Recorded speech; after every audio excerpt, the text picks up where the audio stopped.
INSiiGHTS magazine is an online component of INSiiGHTS. IM brings to life stories that need to be remembered, that need to be told, telling it to you from an insider point of view.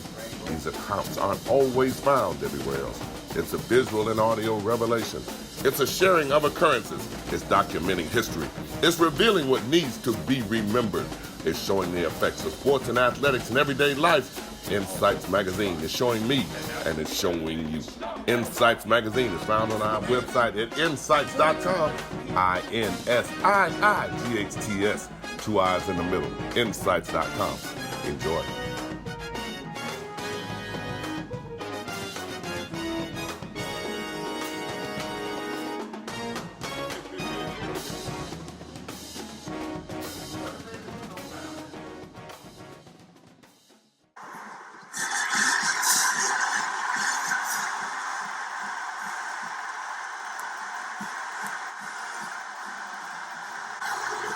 The legendary Bill Durham, and just chatting with you, telling me about where you're from and how you ended up at Florida State and a little bit about your background. The story when I met you with Kiwanis, and one of the first things they told me was this is the man who put together Renegade and whose idea and concept it was. And I was almost embarrassed that I had never heard the story as long as I've been in the community. And our community is so rich in terms of tradition, folklore, and people who've played an integral part of the greater Tallahassee community that has profound reaches in terms of number of people it affected. I would like for you to share with us how you came up with this idea and concept, because I remember Sammy Seminole and how it evolved into one of the greatest mascots in America's football history. Could you share that with us a little bit and tell us how your fingerprints are all over this?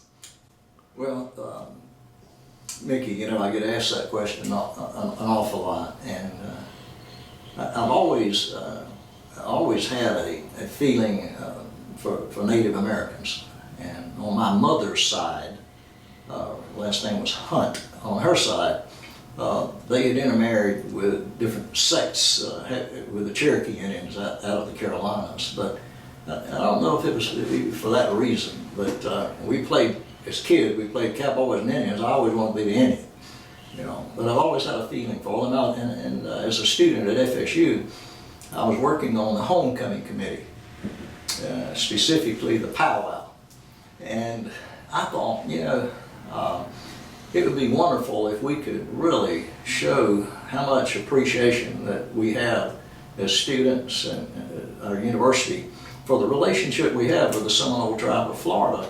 And what if we had a student that would play the role of Osceola, simply because his name was the most well-known that we associate with the Seminole tribe. And he'd ride a big going horse out to the middle of the field and have a spear with a fire on it and slam it into the ground right before the kickoff. I think people might come to the games, some, just to see that and show that appreciation. And so back in that day, I got a couple of my good buddies to kind of help me, and went around and talked to everybody, including all the way to the president's office, and could not get support for the idea. When I was in school and back in the 60s, Coach Bowden was an assistant coach at FSU, and I didn't have the pleasure of knowing him at that time. Wish I had, but I knew who he was. Fast forward to when he was hired, which was a wonderful, wonderful, glorious day for Florida State University, when Coach Bowden was hired from West Virginia to come to our university as the head coach. And he came, he hadn't been here long.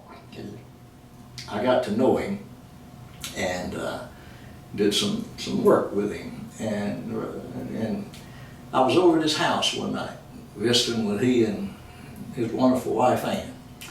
And Coach Bowden said, Bill said, you know, said we need to do something to have some tradition here at FSU. He said, what happened to that guy who used to turn the backflips down the field? Sammy Seminole. I said, you know, Coach Bowden, I really don't know. I said, you know, we went on some really hard times financially at Florida State. And I said, we used to go down to a bank that had the only watch line in town. And the group of us would go and call alumni all over America and ask them, please, could you help support our athletic program and get them to send whatever they could send. And at that time, some of the athletic activities were disbanded. And I don't know that's what happened. I know at one time we had a wonderful gymnastics program, and a lot of these athletes that could do the backflips and that kind of thing perhaps came from gymnastics, but somewhere along it was not done anymore. And he said, when I was at West Virginia, they had this guy that would come out dressed all in mountain type tire with a coonskin cap, and he had a big old musket, and he'd fire that thing off before the games, and people would just go bananas. And I said, I've had this idea since I was a student, and I shared it with him, what my idea was. A lot of people, you know, they know Coach Bowden for what a wonderful man he is, what a wonderful football coach he has been, what a wonderful mentor to young men he has been. But there's another side of him too. He's quite an entertainer, and he has a vision. He was a musician. A lot of people don't know that, played trombone. And he said, well, Bill, golly, the more I talked about it, the more excited he got. I said, can you make that happen? I said, if you loan me Ann. And he said, Ann? And I said, yeah, a lot of people, Coach Bowden, not going to want it. And I know what I went through as a student, but it's still going to be some of that. Well, I can tell you right now, without Coach Bowden and Ann, this thing would have never happened. Without their enthusiastic support. And the very next thing I did was, through a friend of mine, I was able to get in touch with Howard Tommy, whom we would refer to as the chief of the Seminole tribe, referred to as chairman today. And I went and met with him and told him that we had a vision and this is what we'd like to do, but don't want to do it unless he is totally for it. I'd like his blessings. And he started off, he said, well, you talked about someone playing the role of Osceola and riding a horse. Let me tell you about my granddaddy's horses. And he spent quite a bit of time telling me about his grandfather's horses. Seminole tribe, great horsemen, still are to this day. At any rate, he said, not only do I approve of it, but Bill, if you'll pay the cost of the material, I'll have the ladies in the reservation here to make your first paraphernalia for you, and I'll send it to you. And they did. And I shook his hand, and I made him these promises. I said, Chief Tommy, as we have agreed, it'll always be a young man that'll play the part of Osceola. And he will be a good student. And he will be of high moral character. And we've kept that promise, even when times didn't look like we could, but we have. And we're so very blessed today for our friends with the Seminole tribe of Florida who approve of our program, who take part in it, and several of them on our team. And we got to be very, very close friends with our, but it would never would have happened without Coach Bowden and Ann running some interference for us, and the blessings of Chief Howard Tommy and the Seminole tribe of Florida.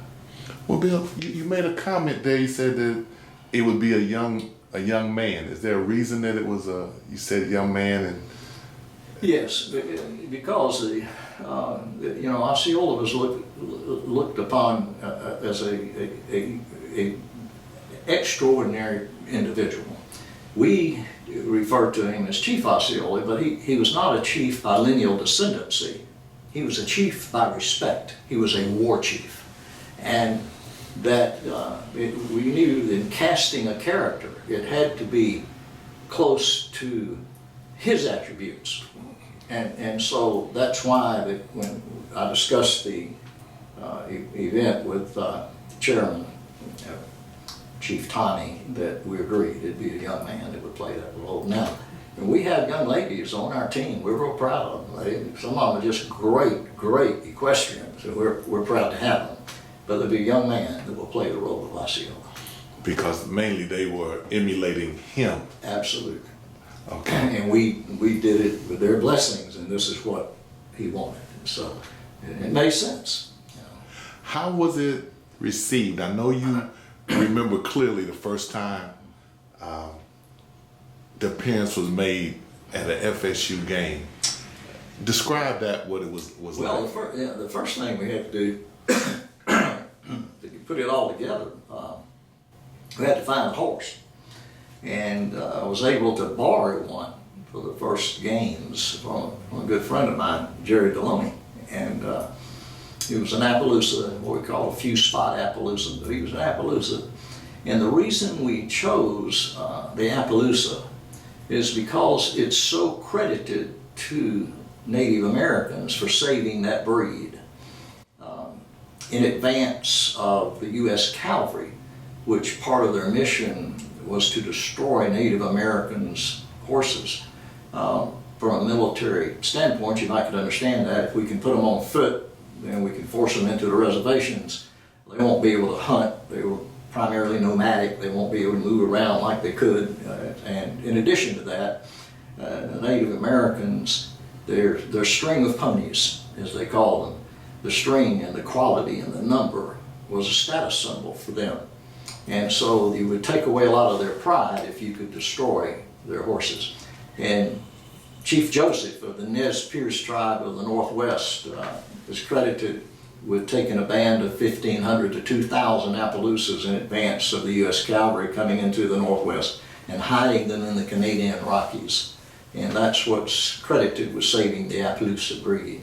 So that's why we use and continue to use only Appaloosas to play the part of the horse. We had to find a rider. So I ran an ad in the FSU Flambeau student newspaper. Had 168 people to apply. Well, the first thing that we did was to eliminate those that were not good students. And then we ended up having tryouts. And the young man, our first rider was a young fellow by the name of Jim Kidder. And he had the toughest job of all because nobody had ever done it before. He could see us do it in practice, but he did just such a wonderful job. Talked about my son, Alan, and these are some photos of when he played the role when he was a student at Florida State. And this is a nice article that was written about him in the Florida State magazine.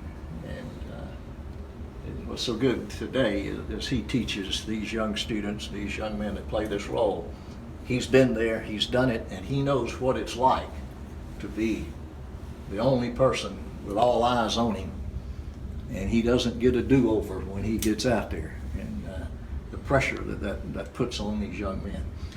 So, You talked about your Renegade team. What exactly is that and who is that? we have 12 members of our Renegade team.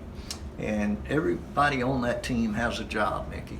We have people that are fire control people, such that, we're using fire on the end of that spear. If that rider's headdress were to catch on fire, or the horse's tail to catch on fire, their job is to put that fire out. We have crowd control people. We have security people. Many times we've had issues where maybe someone would like to come out and put the fire out with fire extinguishers, and our security people have very nicely handled that situation. So everybody on that team has a job to do. We have horse people. Their job is, should that rider become unseated off that horse, their job is to catch that horse, to get that horse. And it wouldn't take place without all these people that play that part. Some are students, some are alumni, some are just friends. and they dedicate their time to being on this Renegade team, but everybody has a specific job and is accountable for that job. When you first started, obviously a Renegade team has grown over the years. Yeah, it sure has. You know, when you first started, how many did you have? Oh, even when we first started, we had 6, 7, or 8 people at the time. We knew that safety was a big concern, and so, you know, we had people stationed all around the interior of the stadium. And unfortunately, you know, for example, Texas Tech has had 2 of their horses killed. One of them in the stadium had a bit that came loose in his mouth, stuck up in his cheek. He unseated the rider, and he hit the wall of the stadium wide open, and they had to take him off the field in front of all these people, and he lost his life. Another one was in a trailer accident. So safety is a very much a part of this. And I'd like to say that right now too. Sheriff Eddie Boone, who's a good friend, he had told me back when we first started, he said, you know, Bill, he said, you're going to have good security. And so he does. The Leon County Sheriff's Office, in cooperation with FSU University Police and Tallahassee Police Department, they give a lot of security to our tradition, including the horse and rider, which we're very grateful for. And they're part of our team. I'd like to add that too. When you ask about our team, you know, those people give their time to be part of our unit. But how was it accepted the first game? Most people think, what's that horse doing out there? You know, what's that about? You know, and I get asked the question, did I envision it being so accepted today? And the answer is no. You know, I did not. You know, I just felt like, let's try to do the right thing, and let's keep our promise to the Seminole tribe, and we'll see how it goes. And so it has been much more well received than we anticipated. Where's Renegade housed before the game? And all right, before the game, that's a good question, because a lot of people like to come down. We have a stall at FSU, and this was a nice thing the university did, and this just talks about the game day home of Osceola and Renegade, and it's under what I call the West Stands, near where in the old days we called it the field house, where the athletic building is, and we set stalls up, and a lot of times we bring more than one horse to the game. We'll bring a young horse in training so he can hear the noise, and sometimes in the third quarter we'll take him out on the field. And people are welcome to come before the game, but you need to get there early.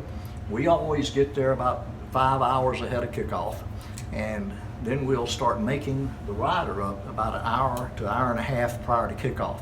And people are welcome to come there.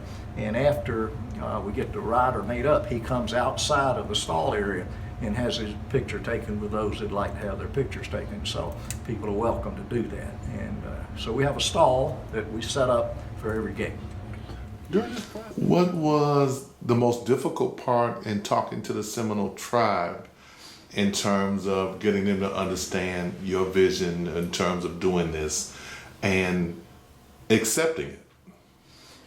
Well, you know, that wasn't a difficult part. Was simply lining up an opportunity for me to sit down with Chief Howard Tommy. He was so very gracious, as were the tribe, and not too long. Unfortunately, he passed away a couple of years ago in an automobile accident, but he and I were honored at the reservation together, and I spent about a half a day riding around with him in a golf cart. And I remember Chief Tommy said, you remember you sent me that first paraphernalia that the ladies made, you sent it on a Trailways bus. He said, well, Bill, we didn't have FedEx.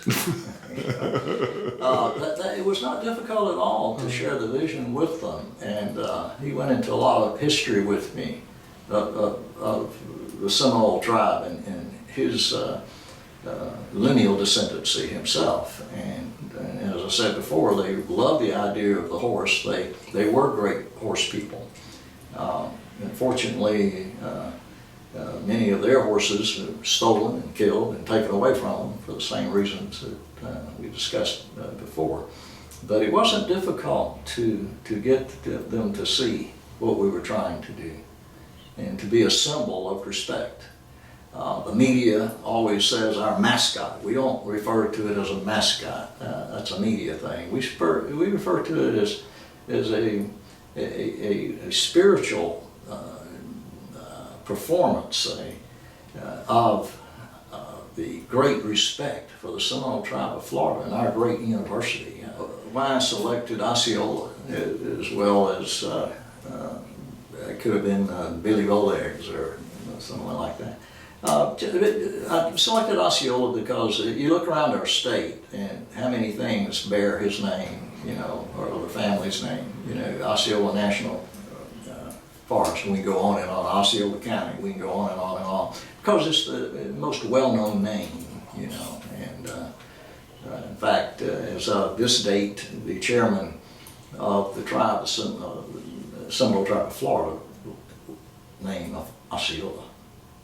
And I've had the pleasure to sit down with him and meet him, and a wonderful man. And the fact that they're representative of the only American Indian tribe that was unconquered. That's right, and of course we have a wonderful bronze statue at the university that talks about that. They didn't give up. Osceola was captured, you know, under a flag of truth, and they were not conquered. They were the unconquered, and hopefully, you know, we can take something back from that for our university and all those that come through its gates and leave there, and those that love it, that we can take that same attitude. You can't, you know, don't need to be unconquered. You don't give up, you know, and I think that's what's shared with us about that Seminole heritage. That's what resonates. Osceola's mother was actually from the Cherokee tribe out of the Carolinas, and as our government was trying to push them into the reservations, we all know about the Trail of Tears, as it was called, and she was making her way out of the Carolinas. She came into what we know today as the state of Alabama. There was a dominant tribe, if you will, of Native Americans, Creeks, and she was befriended by the Creeks and actually stayed with the Creeks as they moved more down out Alabama into northern Florida, and eventually, as you mentioned, so many of them were pushed into hiding in the glades, and they went there for safety, you know. But we have still today, we have so many things that if you just to look around you, you'll see that they left their footprint, you know, on our state.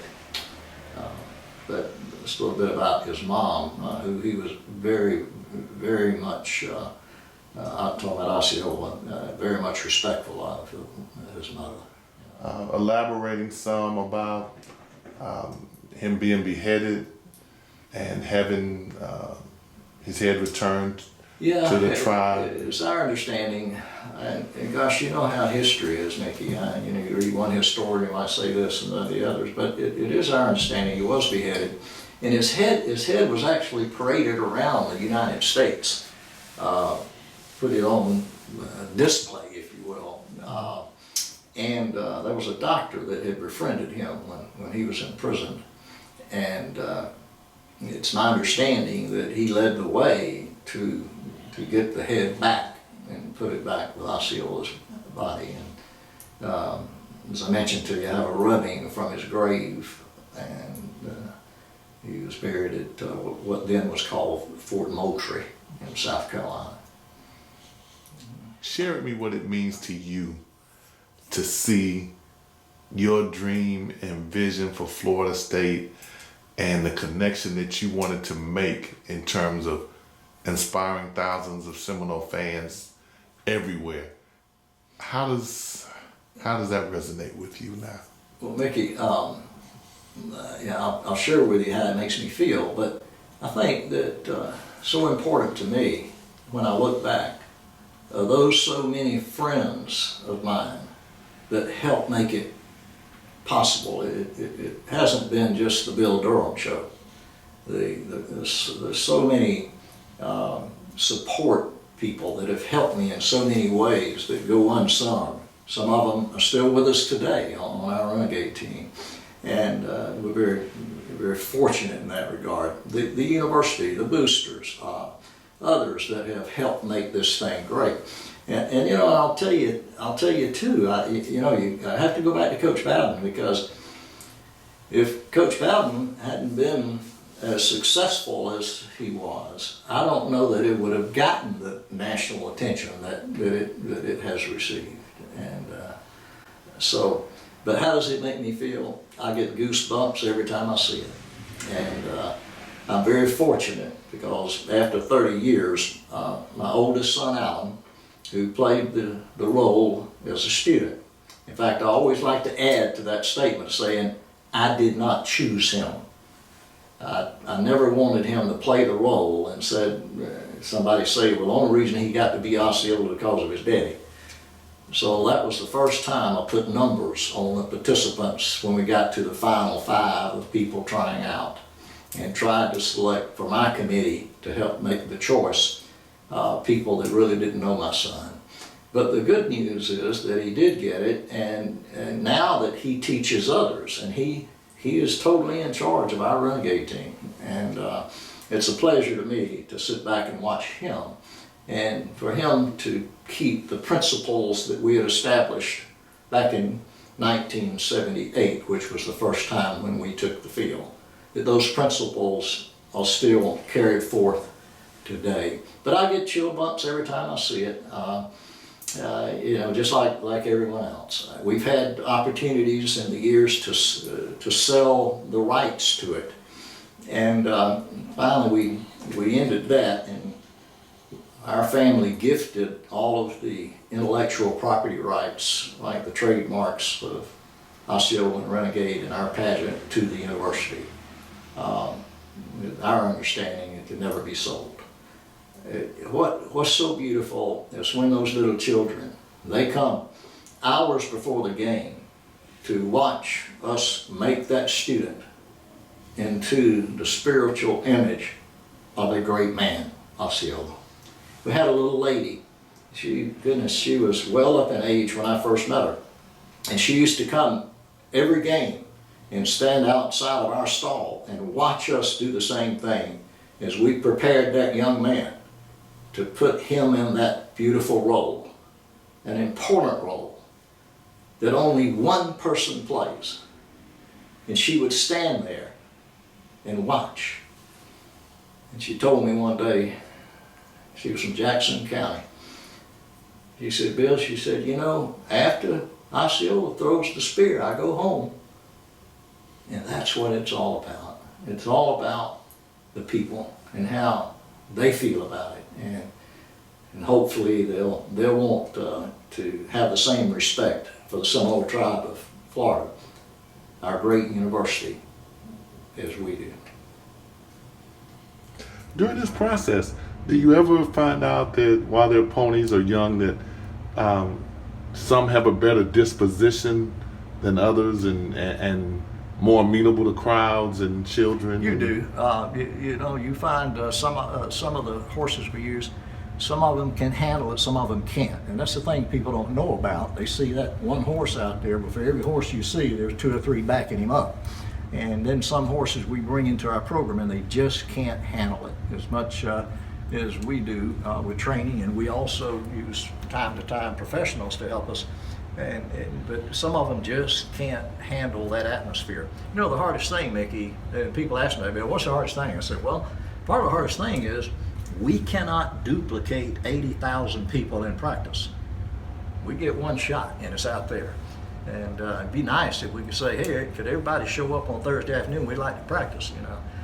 But that doesn't happen. So duplicating that environment, and today, much more than when we started in '78. You know, everybody's got a cell phone, and especially at the night games, that horse looks over and he sees all these blinking things. People taking, pictures. We got the big scoreboards we didn't used to have. We got fireworks, from the yin yang, and sometimes there's so many things we don't expect, and sometimes we're just very fortunate the horse does handle it. But but good question. Yeah, some of them have a better disposition to handling that kind of pressure than others. How long do you keep one horse or keep a horse in service? Our goal in keeping a horse in service to play the number one spot is 10 years. We like 10 years. This year, Mickey, as you know, and you and I have talked about it, we'll be celebrating at the end of the season. This is our 40th year anniversary of the program. 40 years, and we've been doing the same thing 40 years. One of the tough things sometimes is when we get new people that come as staff members, like at athletic department, and they might have been at some other university last year, and they want us to change this or do that and that and the other, and we have to politely share with them that tradition is doing the same thing good every time, and we want to keep doing it as we've always done it, and generally they come around. Well, that's significant what you're saying, Bill, because typically with a lot of our institutions, we've had to fight to hold on to traditional things that have been positive. And generally the influence comes from people who aren't associated with the tradition. They want to change the tradition and don't understand the tradition. And I think that the longer you maintain what is positive about your program, it continues, the tradition itself strengthens. It doesn't weaken it, it strengthens it. So I know exactly what you're saying. And for me, as a former coach, there's so many things traditionally that I love to see at schools that are pretty much just specific to that institution. And I just love the tradition. Chief Osceola, Renegade, I mean, and everybody doesn't have the traditions that some of our institutions have. There are a lot of wonderful traditions at universities all over America. Mm-hmm. I've had the pleasure to get to know Sonny Seller, who created the Georgia Bulldog, UGA, and to see that image the same for year after year after year, and others too, not to discount all those. And yet what happens a lot of time, you get people and they want something new all the time. And yet, you know, when you can come back and relate back to a tradition that has stood the test of time, and that's the only thing about a decision. Will it be good or not? We'll only be able to tell with the test of time. Has it been a good decision? Ooh, that's good.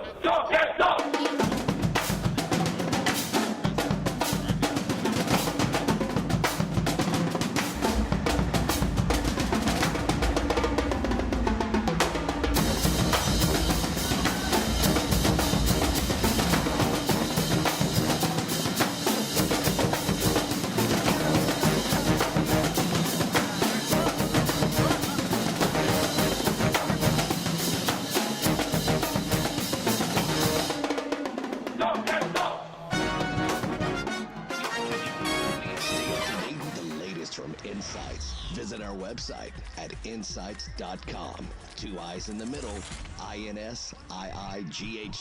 INSiiGHTS is a copyright of Mac4 Enterprises, a Florida corporation. This broadcast is produced under the exclusive ownership of Mac4 Enterprises and is the intellectual property and trademark of Mac4 Enterprises. Comments of the host and other individual speakers on INSiiGHTS represent their independent thoughts and representation.